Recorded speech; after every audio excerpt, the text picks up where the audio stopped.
유일한 구원자 예수 그리스도 우리 26번째 시간이고요. 우리 함께 이어서 지난 시간에 이어서 나아가도록 하겠습니다. 우리 암송은 다 하셨지만 한번 우리 같이 다시 한번 읽어보겠습니다. 시작. 너희 마음에 그리스도를 주로 삼아 거룩하게 하고 너희 속에 있는 소망에 관한 이유를 묻는 자에게는 대답할 것을 항상 준비하되 온유와 두려움으로 하고 선한 양심을 가지라. 이는 그리스도 안에 있는 너희의 선행을 욕하는 자들로 그 비방하는 일에 부끄러움을 당하게 하려 함이라. 아멘. 네, 늘 기억하셔서 정말 우리가 어떻게 대답하고 어떻게 그 복음을 전할 것인가, 그것을 늘 준비된 모습에서 우리가 늘 언제든지 그 복음을 전할 수 있었으면 좋겠습니다. 자, 우리가 삼과를 지난주 들어갔는데요. 어떻게 하면 신앙생활을 잘할 수 있는가? 교회를 다니는 것이 중요한 것이 아니라 우리가 신앙생활을 올바로 제대로 하는 것이 중요하죠. 교회를 그냥 다닐 수도 있고 신앙생활을 할 수도 있습니다. 우리는 어떻게 신앙생활을 해야 되는지 함께 이 시간 나누고 우리가 우리의 신앙생활을 좀 잘 이렇게 돌아볼 수 있었으면 좋겠습니다. 그래서 오늘은 책에 있는 내용은 하지 않고요. 지난 시간에 했던 그 내용들을 조금만 더 이어서 우리가 신앙생활에 대한 말씀을 함께 좀 나누도록 하겠습니다. 우리의 신앙생활은 어떠한 삶에서 벗어나야 된다고요? 그저 그런 삶에서 하나님은 우리에게 성장하라고 하는 그러한 말씀을 주셨습니다. 하나님을 믿고 우리의 믿음을 통하여서 조금씩 성장의 단계를 밟아 나가야 됩니다. 그래서 우리가 하나님을 더 많이 알아야 되고 더 나은 삶으로 살아가야 됩니다. 교회를 다닌다고 해서 신앙생활이 성장하거나 믿음이 좋아지는 건 아니에요.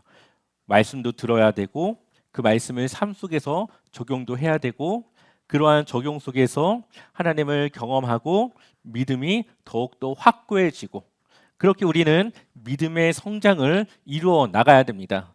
그래서 우리가 그저 그런 삶에서 벗어나야 됩니다. 로마서 8장 30절 같이 읽어볼까요? 미리 정하신 그들을 또한 부르시고 부르신 그들을 또한 의롭다 하시고 의롭다 하신 그들을 또한 영화롭게 하셨느니라.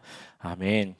하나님이 정하시는 사람, 여기서는 이제 선택, 하나님의 구원에 대한 그러한 택함을 이야기하는데요. 하나님께서 구원하기로 작정을 하셔서 그들을 부르셔서 그들을 의롭게 하십니다. 이것은 하나님의 백성, 신앙생활하는 성도의 모습이죠. 여기서 의롭게 되는 것은 무엇을 통해 의롭게 됩니까? 우리가 예수 그리스도의 십자가를 통해 우리는 의롭게 됩니다. 여기까지는 하나님의 백성, 하나님의 자녀가 되면 다 되는 거예요. 근데 여기서부터 시작해야 되는 게 뭐냐? 우리가 마지막에 어떻게 하셨다고요? 영화롭게. 영화롭다라고 하는 것은 온전한 하나님의 사람을 말합니다. 다른 말로는 성화라고도 할 수 있고요. 성결이라고도 할 수가 있어요. 우리가 온전히 하나님의 그 말씀 안에 살아가는 그러한 온전한 삶을 말합니다. 그래서 하나님이 의롭게 하는 것까지는 우리에게 해주시지만 그 의로움에서 영화롭게 되는 것은 이제는 우리도 동참해야 돼요. 하나님의 말씀을 듣고 우리가 그것을 순종하는 믿음의 삶을 살아가야 됩니다. 그래야 우리가 영화롭게 더 성장한 그러한 모습으로 살아갈 수가 있죠. 그래서 이 영화롭게를 목표로 하지 않고 그냥 교회를 다니는 사람들은 그냥 그저 그냥 어느 정도 이제 맞춰서 사는 거고, 영화롭게 되기 위해서 살아가는 사람은 늘 그 삶의 중심이 하나님 앞에 영화롭게 되는 것이 목적이 되는 것이겠죠. 그래서 우리의 신앙생활은 우리의 삶의 모든 영역을 말한다고 했는데 그런 사람은 가정에서, 직장에서, 교회에서 어디 있거나 그 영화로운 삶을 위해서 자신의 삶을 맞추어서 살아갈 수 있습니다. 그렇기 때문에 우리의 신앙생활을 잘하기 위해서는 하나님은 우리가 영화롭게 되길 원한다라는 것을 기억해야 되죠. 그래서 우리가 그 영화롭게 되기까지 우리는 기도하면서 우리의 신앙과 우리의 그 삶을 성장시켜 나가야 됩니다. 그래서 이것을 우리가 막연하게 하는 것보다도 그렇다면 우리가 이것을 어떻게 할 것인가? 뭐 방법은 다양하게 있겠지만 맥스 루케이도라고 하는 그 사람이 쓴 그 책을 보면은 일상의 치유라고 하는 제목의 책이 있습니다. 이 책은 미국의 그 노동자들이 너무나도 막 일에 치여서 지쳐서 그렇게 번아웃이 되고 할 때에 그들이 조금 더 활력 있게 일을 할 수 있게 하는 그러한 자기계발서와 같은 그러한 책을 썼습니다. 기독교 서적이지만 일반 직장인들도 읽으면은 도움이 될 수 있는 그런 내용을 담고 있습니다. 여기서는 세 가지 영역을 이야기하는데요. 첫 번째는 하나님 사랑이에요. 하나님을 사랑하는 그러한 모습을 가져야 된다. 그래서 우리가 하나님의 그 복음의 비밀을 맡은 자로서 충성되게 살아가고 말씀에 순종하고 교회 안에서 우리가 하나님의 성도로서 그렇게 살아갑니다. 하나님의 뜻과 일치된 하나님의 영광을 위해서 우리의 삶의 영역을 하나 두는 거예요. 그리고 이제는 하나님의 사랑 말고 또 이웃 사랑. 이것은 우리가 넘어선 자의 삶의 비밀, 세상이 할 수 없는 그리스도인들이 할 수 있는 그러한 삶 속에서의 그 현실을 우리가 살아가게 되는데 이것은 교회 안이 아니라 교회 밖에서의 삶이죠. 그래서 주변 사람들의 필요를 충족시켜 주는 겁니다. 내가 할 수 있는 것을 통해 주변 사람들의 어려움을 돕고 충족시키는 거예요. 근데 여기에 이 맥스 루케이도는 하나를 더 더합니다. 자신의 달란트와 일치시키는 거예요. 내 강점을 먼저 알아야 되겠죠. 나는 어디에서 기쁨을 느끼는가? 내가 무엇을 할 때 즐거워하는가? 그래서 하나님을 사랑하는 교회에서의 삶과 이웃을 사랑하는 세상에서의 삶 속에 내가 할 수 있는 강점을 찾아서 그 영역에서 내가 그 하나님을 위한 일을 하는 겁니다. 내가 밥하는 걸 좋아한다. 그러면은 교회에서 식당 뭐 봉사를 내가 기꺼이 헌신하고 혹시 밖에서 뭐 음식이 필요하면은 내가 그것을 준비해서 대접을 하고 혹시 내가 또 운동을 좋아하면은 교회 안에서 그 운동을 통해서 아이들이나 성도들과 교제를 하고 밖에서도 그러한 친교를 통해서 또 이웃 사랑을 실천하고 그러니까 내 강점을 찾고 그 강점을 하나님의 사랑과 이웃 사랑에 접목을 시키는 거죠. 그것이 바로 스윗 스팟이라고 그래요. 그래서 중간에 그 겹쳐지는 세 원이 겹쳐지는 그 가운데 부분이 바로 스윗 스팟입니다. 그래서 내가 모든 영역을 다 할 수는 없지만 내가 할 수 있는 영역, 내가 이거를 하면은 좀 기쁨이 있고 즐거워하고 좀 더 내가 즐겁게 할 수 있는 영역을 찾아서 그것을 내가 헌신하고 봉사하는 일에 하는 겁니다. 그러면은 신앙생활이 힘들기보다는 좀 더 보람되고 기쁨을 찾는 그러한 신앙생활이 될 수 있는 것이죠.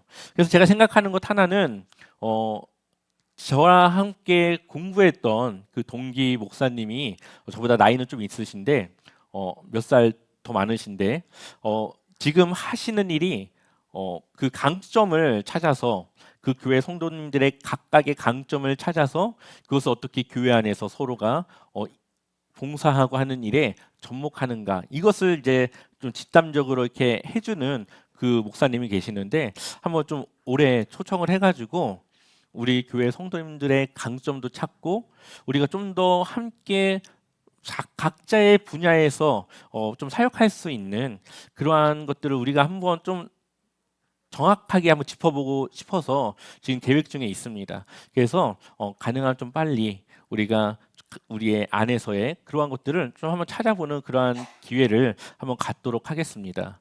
그래서 이것은 교회에서뿐만 아니라 여러분들의 직장이라던가 그런 부분에서도 접목할 수 있는, 그래서 스위스팟이라는 것이 야구에서 딱 홈런을 때릴 때 맞는 그 부분을 딱 얘기하는 거예요.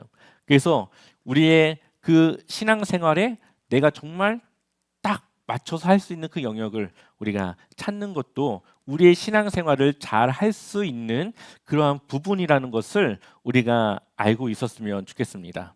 그래서 천국의 자전거는 앞으로 가기 위해서 두 개의 바퀴가 필요한데 그 두 개의 바퀴는 뭡니까? 하나님을 사랑하고 이웃을 사랑하는 것. 언제나 우리의 신앙생활은 이 두 가지 안에 있습니다. 하나님을 사랑하는 것, 이웃을 사랑하는 것. 이 둘은 뗄 수가 없어요. 떼면 자전거가 앞으로 갈 수 없습니다. 항상 같이 굴러가야 되는데 하나님을 사랑하는 것과 동시에 이웃을 사랑으로 함께 가야 됩니다. 그래서 톱니바퀴가 서로 맞물려서 돌아가듯이 이 두 개의 바퀴가 이 하나님 나라의 그 사역을 위해서 굴러가야 되는 것이죠. 그래서 교회에서뿐만 아니라 우리의 삶의 모든 영역에서 이 하나님 사랑과 이웃 사랑의 이 실천이 늘 우리의 신앙생활에 있어야 됩니다. 그래서 우리가 신앙생활을 잘 하려고 하지만 못하는 사람들이 있죠. 그런 사람들의 이 세 가지 유형을 보게 되면은 믿음이 외적인 열정은 있지만 내적인 평안은 없는 사람. 그러니까 교회 와서는 굉장히 막 이것저것 막 많이 하지만 그 안에는 그걸 통해서 오는 기쁨이라던가 평안이라던가 뭔가 뿌듯하고 보람된 것이 없는 사람들이 있어요. 그래서 더 열심히 이제 또 하죠. 그걸 채우려고.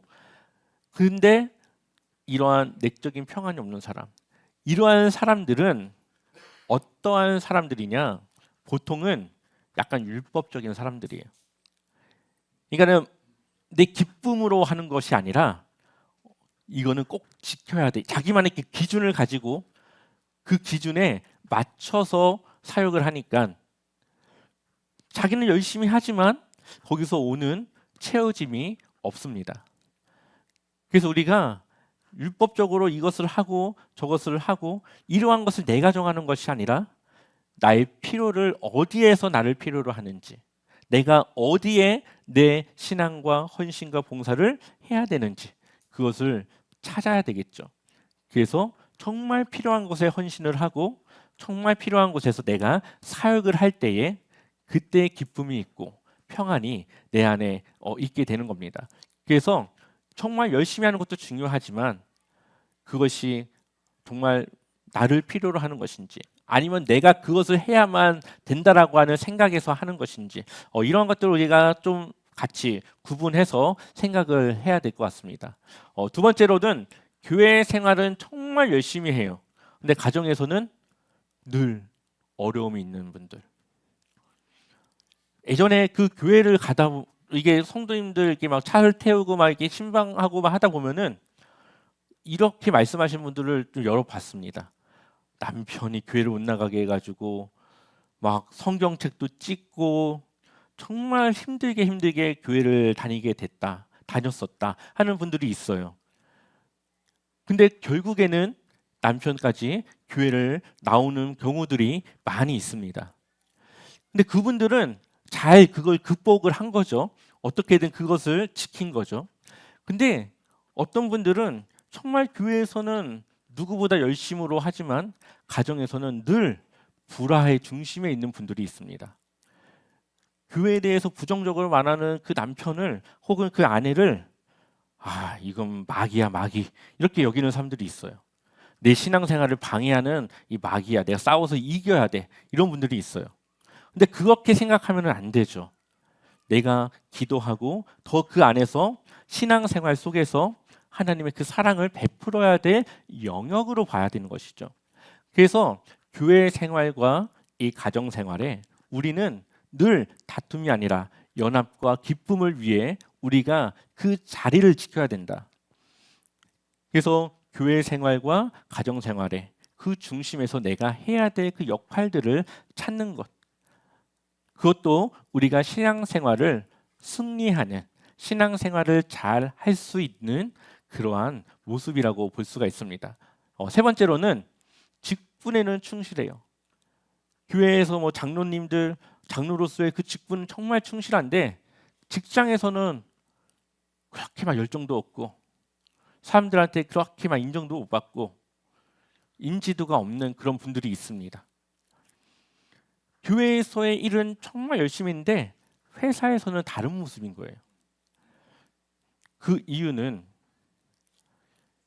그 영역을 나누는 것이죠. 지금 하나님을 위한 것은 정말 열심히, 세상 일은 그것보다 좀 덜 열심히.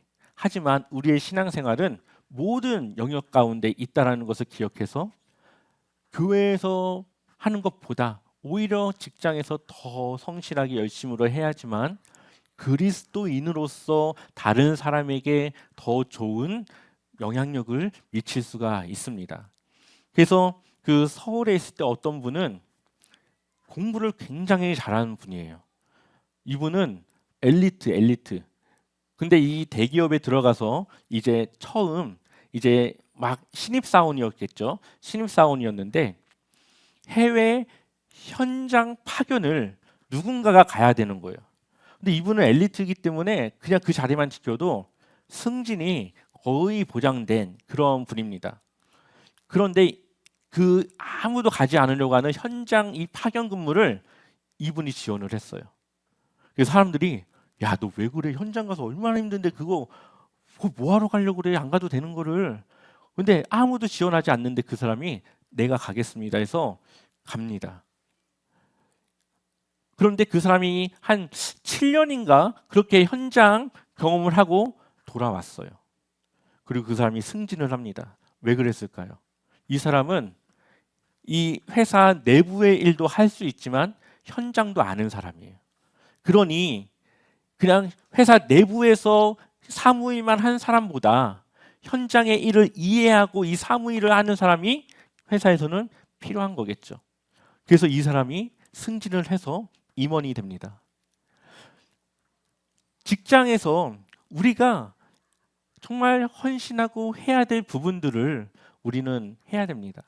그래서 사람들에게 그리스도인의 그 헌신, 그 희생을 보여줄 수 있어야 돼요.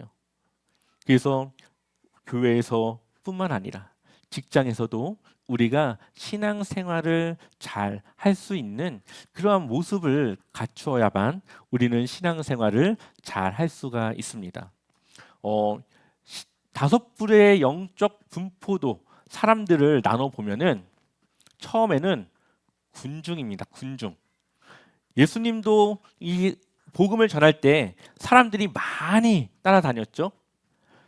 거기에는 예수님을 믿는 것보다도 그냥 누군지 궁금해서 그냥 막 따라다니는 그런 사람들도 있어요. 그 사람들을 군중이라고 그래요. 군중. 예수님이 관심이 아니라 그냥 사람들이 막 많이 모이니까 보려고 막 이렇게 기웃기웃거리는 군중. 이 사람은 교인이 아니고 세상에서 그냥 아무 상관없는 그러한 사람들을 우리는 군중이라고 합니다.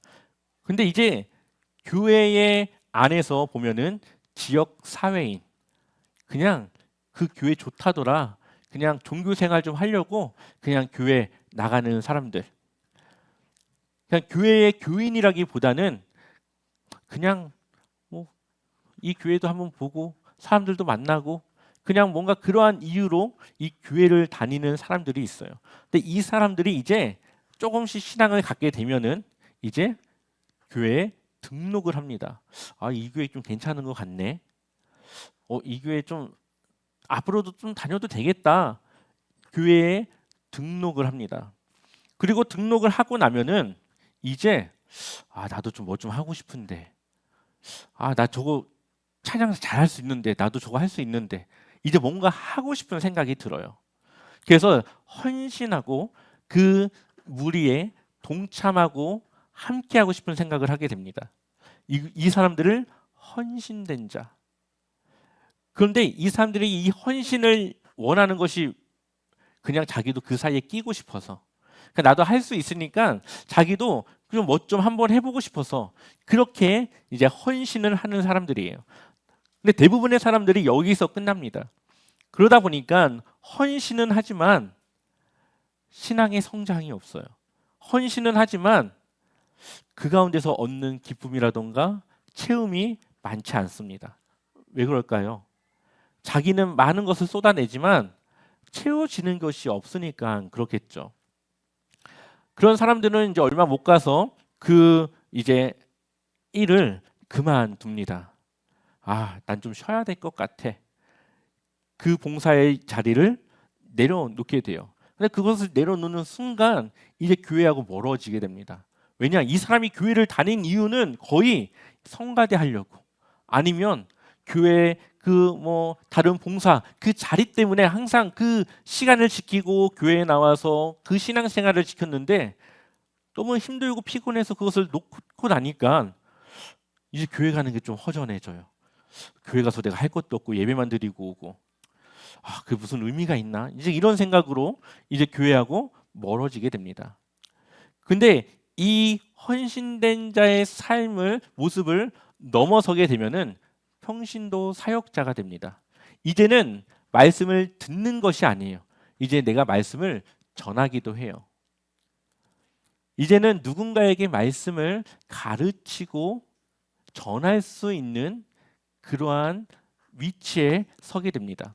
그래서 이 평신도 사역자의 모습은 그냥 한 성도의 그 그냥 뭐 하라는 대로 하는 그런 모습에서 자기 주도적인 이제 이 사역을 이끌어 나가기 시작해요. 그 책임감을 가지고 뭐 어떤 봉사든지 그 안에 들어가면은 그것을 이제 자기가 사역자처럼 이끌어 나가는 그러한 마음과 이제 그 헌신된 마음을 갖게 됩니다. 이 사람들은 이 다른 성도들과 다른 신앙생활을 경험하게 됩니다.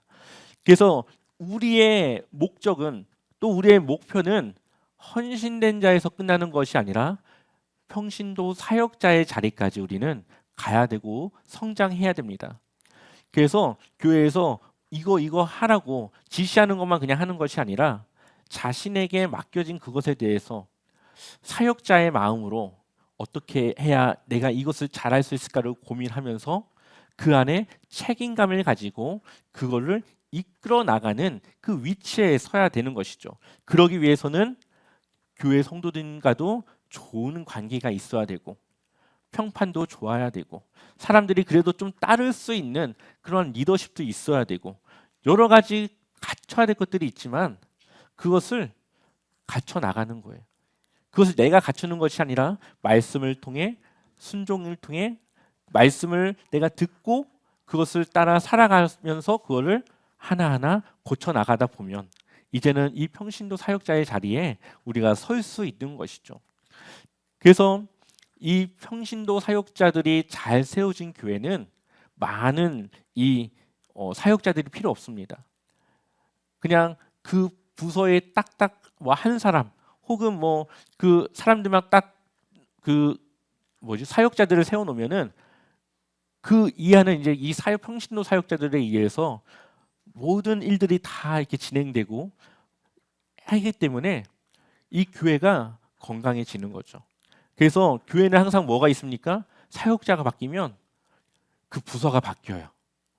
사역자가 바뀌면은 이 사역자가 오면은 막 이런 분위기로 가다가 이 사역자가 오면, 그러니까 이 사역자에 따라서 이 부서가 막 엎치락뒤치락 합니다. 근데 이 평신도 사역자가 잘 세워지면은 누가 와도 항상 그 사역을 유지해 나갈 수가 있는 거죠.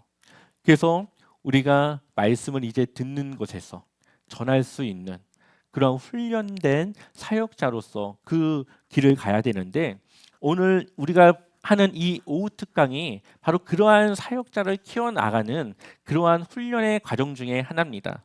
그래서 이제는 여러분들이 이 새가족 교제의 이 훈련의 과정을 끝내고 이제 새가족들이 오게 되면은 이제 한 사람씩 맡아서 이것을 전하는 위치에 서게 되는 거죠. 그러면은 그것을 들을 때와 그것을 전할 때의 이 느낌은 전혀 다릅니다.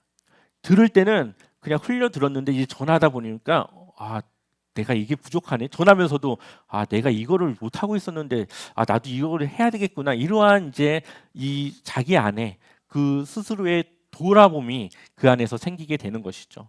그래서 우리 교회는 이 항상 이 평신도 사역자를 세우는 것에 첫 번째 목적을 두고 그렇게 나아가는 그러한 것을 우리가 생각하고 있습니다. 그래서 이 평신도 사역자를 우리가 다른 말로 제자라고 말할 수가 있고요. 그 제자의 삶으로 우리가 나아가는 그러한 교회의 이름을 우리는 가지고 있습니다. 그래서 건강한 믿음의 세 개의 항목이 있는데요. 첫 번째는 무엇을 아는가? 내가 알아야 되겠죠. 머리로 이 지적인 것을 채우는 겁니다. 그래서 내가 예수님을 믿지만 그냥 믿는 게 아니라 알고 믿는 거예요. 그냥 막연히 그냥 믿음을 갖는 것이 아니라 분명한 이 복음의 사실을 알고 그것을 내가 받아들이고 그것을 믿는 겁니다. 그래서 우리의 지적인 부분들이 채워져야 되는 것이죠. 또한 두 번째로는 무엇을 느끼는가? 이것을 필링이라고 하는데 그 말씀을 그 신앙생활 속에서 내가 해야 될 이 동기부여 그것이 되는 거죠. 이제는 아는 것에서 끝나는 것이 아니라 나도 해야겠다라고 하는 이 동기부여가 시작되는 겁니다. 그래서 봉사를 하더라도 그냥 하는 것이 아니라 내가 그것을 해야 될 동기부여가 돼서 그래서 내가 그것을 헌신하고 해 나가는 이 가슴에 이 느낌의 이 부분이 있고요. 마지막으로는 무엇을 행하는가. 이제는 실질적인 삶으로 나아가야 됩니다. 그래서 머리에서 가슴으로, 가슴에서 손과 발로. 이제는 그것을 내가 알고 느끼는 것에서 삶으로 살아가는 이러한 믿음의 삶을 살아가는 것이죠. 그래서 우리가 아는 것도 중요하지만 동기부여돼서 내가 그것을 깨닫는 것도 중요하지만 결국에는 행하는 것, 그대로 살아가는 것, 그 믿음의 삶으로 나아가는 것, 그렇게 헌신된 삶을 살아가는 것, 이것이 바로 건강한 믿음을 살아가는 사람들이 가진 세 가지 요소입니다. 그래서 우리가 너무 막 아는 건 별로 없는데 막 뜨거워. 그러면은 뭔가 열정은 있지만 사람들이 따르질 않아요. 뭔가 하자고 하는데 그분도 막 하자고 하는 열정만 있지 어떻게 해야 되는지를 모르고 또 누군가는 막 적극적으로 막 일을 막 하지만 결국에는 그것을 끝까지 못 가지고 나가는 사람들이 있습니다. 왜? 동기부여가 안 됐으니까. 동기부여가 안 된 상태에서 하려고만 하니까 이 동력이 생기지가 않는 거죠. 또 이 뭔가를 진행해 나가는데 말씀을 잘 모르면은 결국에는 엉뚱한 방향의 이 일들이 일어날 수가 있습니다. 그래서 머리, 가슴, 손 이 세 가지의 중요한 3요소를 우리가 잘 갖췄을 때에 우리는 좋은 신앙생활을 할 수가 있습니다. 네. 네. 이 부분만 우리 함께 읽고 마치도록 할게요. 자, 힘으로 사는 것이 아니라 지혜로 사는 것이며 경험으로 사는 것이 아니라 믿음으로 사는 것이고 얼마나 오래 살았는가라는 삶의 양이 중요한 것이 아니고 어떻게 살아왔는가의 삶의 질이 중요하고 남보다 얼마나 출세했는가에 있는 것이 아니고 어디로 가고 있는가의 방향이 중요하다. 네. 그래서 우리가 우리의 신앙생활의 그 중요함을 늘 기억하셔서 승리하고 올바른 방향의 그 길로 나아갔으면 좋겠습니다. 나의 신앙 간증문을 이제 작성을 해야 되는데요. 이 요소를 넣어서 쓰시면 되겠습니다. 분량은 A4 용지 한 반 정도 혹은 그 이상 조금 넘어가도 되지만 너무 길면은 전하는 입장에서도 이 핵심을 놓칠 수가 있습니다. 그래서 뭐 나의 가정 환경, 저는 뭐 예수님을 믿지 않는 가정에서 태어났습니다. 그래서 뭐 제사 지내는 것이 일상이었고 늘 그렇게 살아갔는데 제 주변에 누군가가 교회 다니면서 저와 다른 삶을 살아가면서 하는 것을 보고 교회에 대한 관심이 생겼습니다. 그래서 그 친구를 따라 교회를 가다 보니까 말씀이 들어오고 말씀을 통해 살아가다 보니까 이제는 예수님이 누군지 알게 되었습니다. 저는 예수님이 우리 인생의 뭐 내비게이션인 것 같습니다. 제 인생이 어딘가로 가야 될지 모를 때 예수님은 항상 옳은 길을 가르쳐 주십니다. 하면서 그 다른 사람에게 당신도 예수님을 믿으면 여러분 당신의 이 방황하는 이 삶의 방향을 예수님이 잡아주실 겁니다. 하면서 복음을 전하면서 자연스럽게 그것을 전하게 되는 것이죠. 그래서 제가 말씀드린 것처럼 이러한 이 흐름으로 작성을 하시는데 다음 주는 우리가 쉬고 그 다음 주 3월 첫째 주 그때 한번 그 작성을 하셔서 오면은 되겠습니다. 그래서 한 번 더 듣고 싶은 분은 영상을 올리면은 그거를 통해서 한 번 더 듣고 어떠한 흐름과 방향으로 써야 되는지를 한 번 더 보시면 되겠습니다. 네, 그럼 오늘 기도하고 마치도록 할게요.